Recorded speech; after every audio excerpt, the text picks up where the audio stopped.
What's going on, guys? This is going to be my my pull list tag video. I was tagged by Miss Sarah Smash. Her link will be down in the description. Go check her out if you haven't already.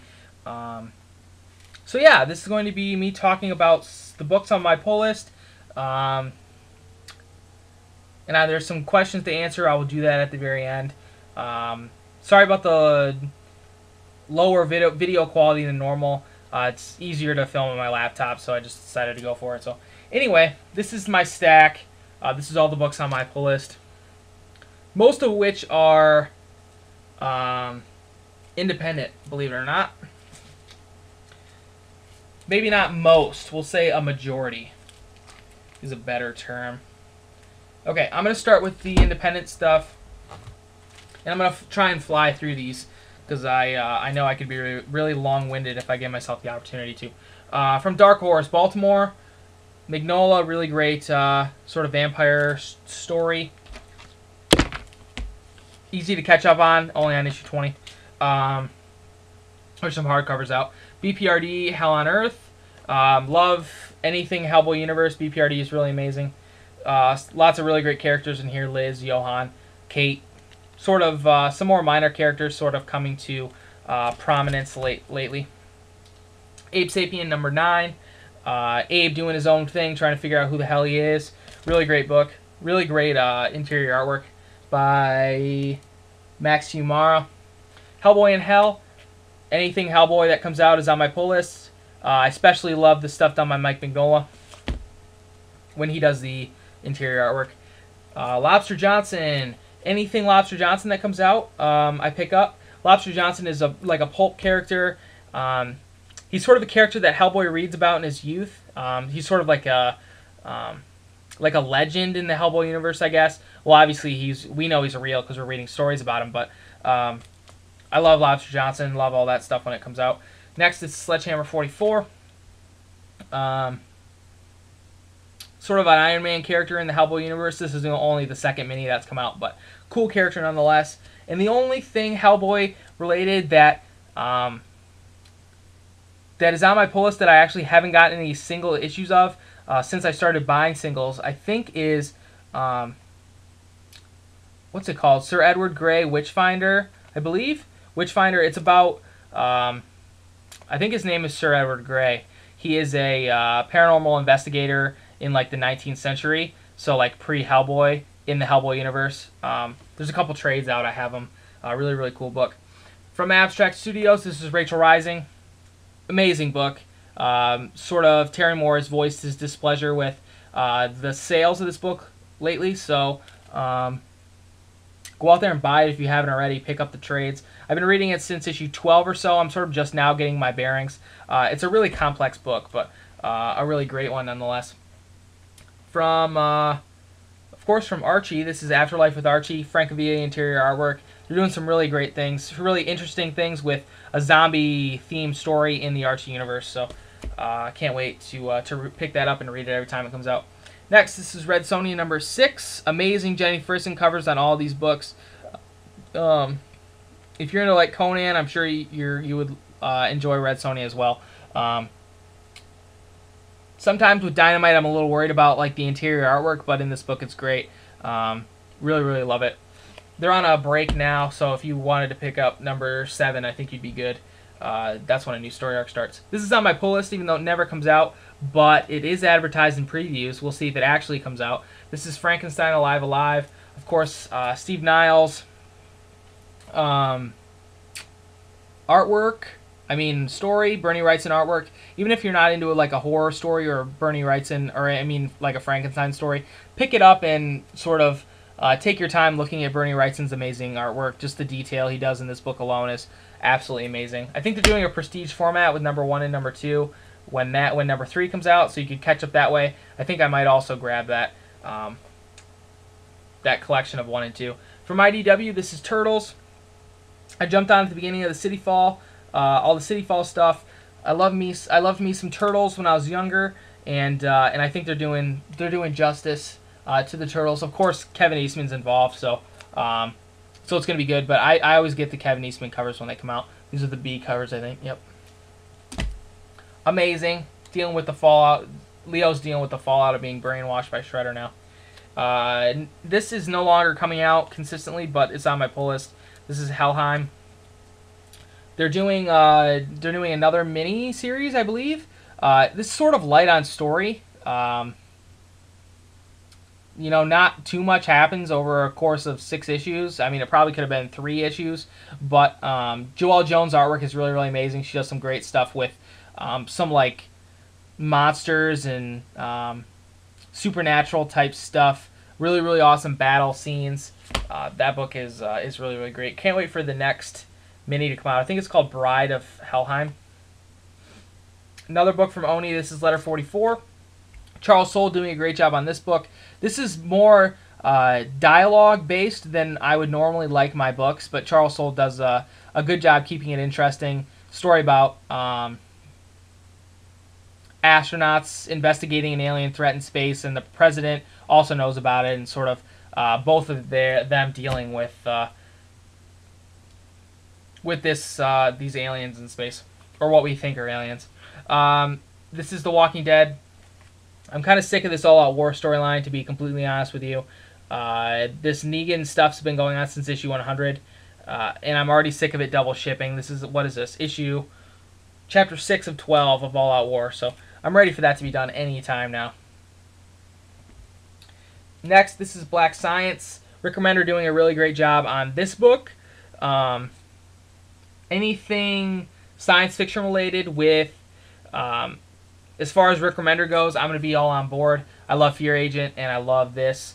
I also picked up the first issue of Deadly Class, and I guess this will go towards a book that I'm thinking about dropping, but I'm going to drop that book, I think, and wait for the next Rick Remender book that's going to come out. I think it's called Low. Like I said, anything science fiction related with Rick Remender writing, I'm all over, so can't wait for that to come out. Next, this is Ghosted. Really awesome Matteo Scalera cover on number 6. Supernatural story.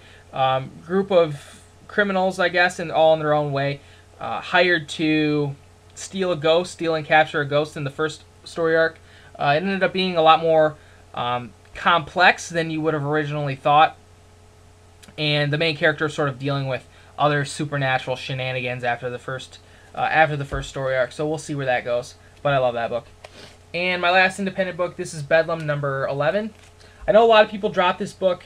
The first story arc really, really dealt with Matt Red, who was a rehabilitated serial killer. We got a lot of flashbacks about him in the past and the things he did before, and a lot of it dealt with him in the present. And it still deals with him in the present, but we don't get any more Matter Red flashbacks, and I think that's why some people may have dropped this book. But I'm okay with it not being a Matter Red book. I'm interested in what they do with the book outside of just the Matter Red character. There's some other, psychologically disturbed characters going on in that book. So, and then the rest of these are Marvel, DC, I believe.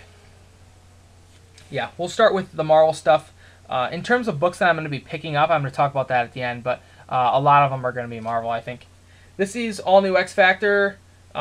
Peter David writing. I've never had the pleasure of writing or reading a Peter David X Factor book before this one, but I know a lot of people say really good things about it. So I'm liking this book so far. The artwork isn't my favorite. I think it's a coloring issue. Everything sort of looks the same, but I like it. The team's cool so far with Polaris, Quicksilver, and Gambit. I'm not sure who else is coming on board. Cypher and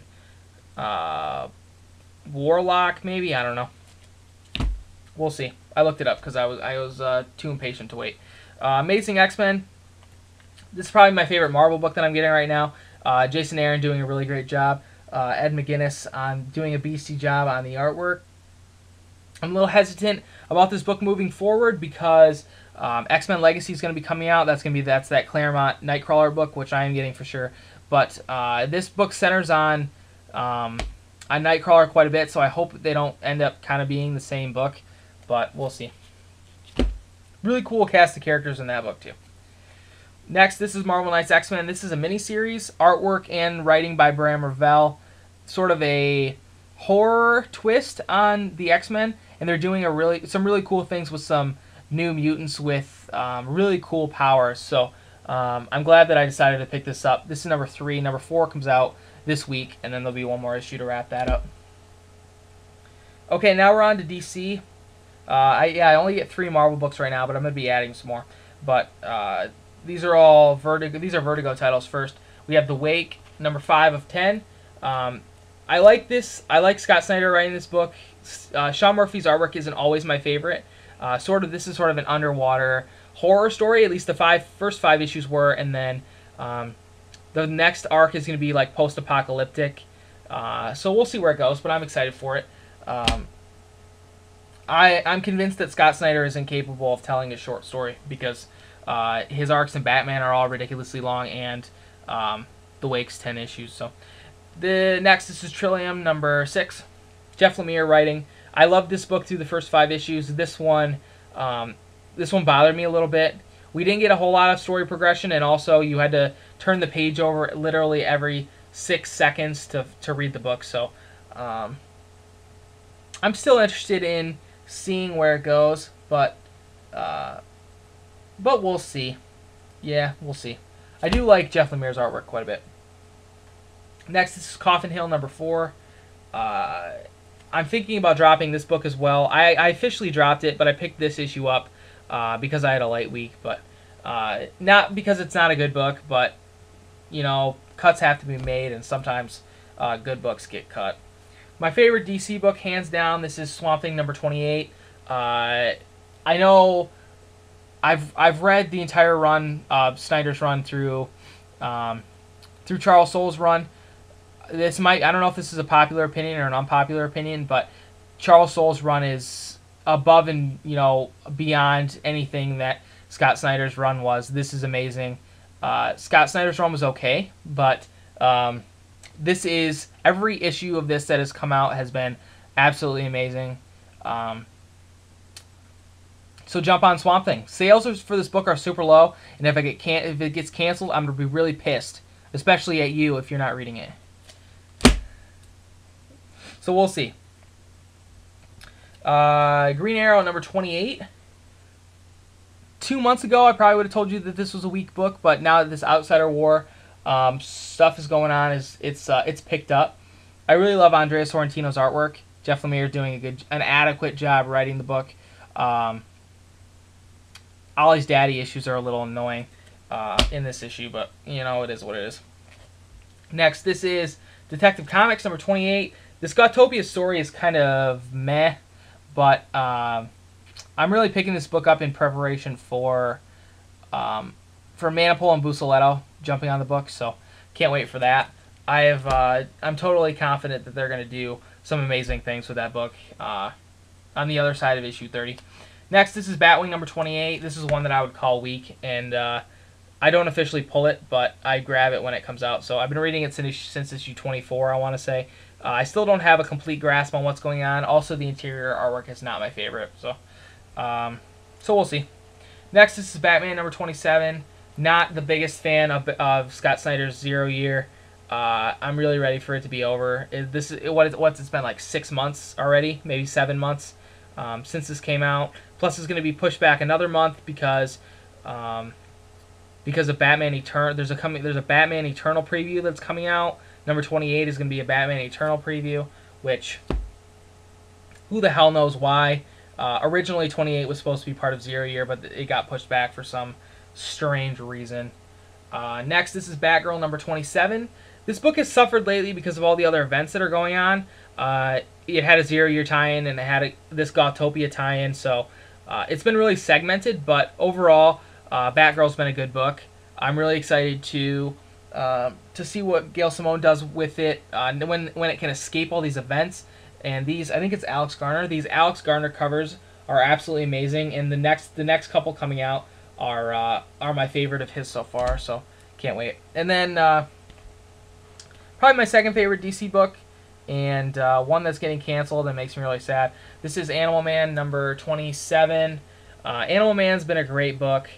Jeff Lemire doing really interesting things with Buddy's family dynamic, which we don't see in a whole lot of other superhero books. So I'm sad to see this book go, but I'm glad that Jeff Lemire gets to do it on his own terms and end the story that he wants to tell. So anyway, there were some questions. What my strongest book on my pull list? Would probably be Swamp Thing. Amazing X-Men's up there as well. Weakest books. Books I'm thinking about. The next question is books I'm thinking about dropping. Those would be Batwing, Coffin Hill, Deadly Class. Not Deadly Class I wouldn't call weak, but I just have to not pick that book up to make room for other stuff. Books that I'm thinking about dropping, I guess I just answered that, but books that I have dropped in the past probably 2 weeks or so, or a month or so, I dropped Phantom Stranger, Pandora, Constantine, and Justice League Dark. This Blight stuff was starting to piss me off, so I decided to just move on from that. I might pick Justice League Dark back up when the Blight event is over. Oh, excuse me, but we'll see if it gets back to being good again. I also dropped Forever Evil and Justice League. Forever Evil is really starting to piss me off, and Justice League, all Justice League is like a supplemental Forever Evil book. And Lex Luthor's going to be on the team, and Captain Cold and shit out on the other side of Forever Evil. So I'm not into that. And some books that I'm thinking about adding. Then this Marvel stuff has got me all pumped up about Marvel. I don't know why. I said all along that I was done with new Marvel books and that I wasn't going to pick up any new Marvel books. And I went X-Men crazy, and there's some more new Marvel books that I'm going to be trying out. So this week coming out is X-Force. I'm going to try that. Simon Spurrier's X-Force. The artwork doesn't look like it's going to be my favorite thing. It's different, but I don't know if different is necessarily good in this case. It's being written by, like I said, Simon Spurrier, and I know a select few people who are big fans of his X-Men Legacy, but outside of them, I don't know anyone, critics or other people in the community who like it. So we'll see. Other books that I'm going to be adding. What other books? I used to read All New X-Men, and I'm thinking about picking that book up again. I think they're in the middle of the trial of Jean Grey stuff right now, so I'm going to maybe wait a few issues, but I might be jumping back on that book. And I guess if I do that, I might as well grab Uncanny as well. I've yet to read that book from the start, so we'll see. I'll also be getting Claremont's X-Men Legacy, the Nightcrawler book. I mean, I think everybody should get that. And also the Iron Fist book that's going to be coming out. I'm going to be grabbing that. The preview looks really cool, and it's written and drawn by the same person, so I'm excited for that. And a couple DC books. Batman Eternal, I'm going to be thinking about that. It really depends on where I'm at and if I can afford a weekly book. And also Justice League United, which is going to be written by Jeff Lemire, with Animal Man and Adam Strange on it. I have to pick that up. So those are just some thoughts on my pull list and my actual pull list. Thanks for watching, guys. I'm going to tag a couple people here. Mike, 87Bobafett, GradeA Comics, Scott Grady, and TheHulksBigToe. I'll let you guys know outside of this video in case you don't watch, so you know that you can go ahead and make pull list tag videos if you so choose. But thanks for watching, guys. Take care, and I will talk to you guys again soon, hopefully on Wednesday.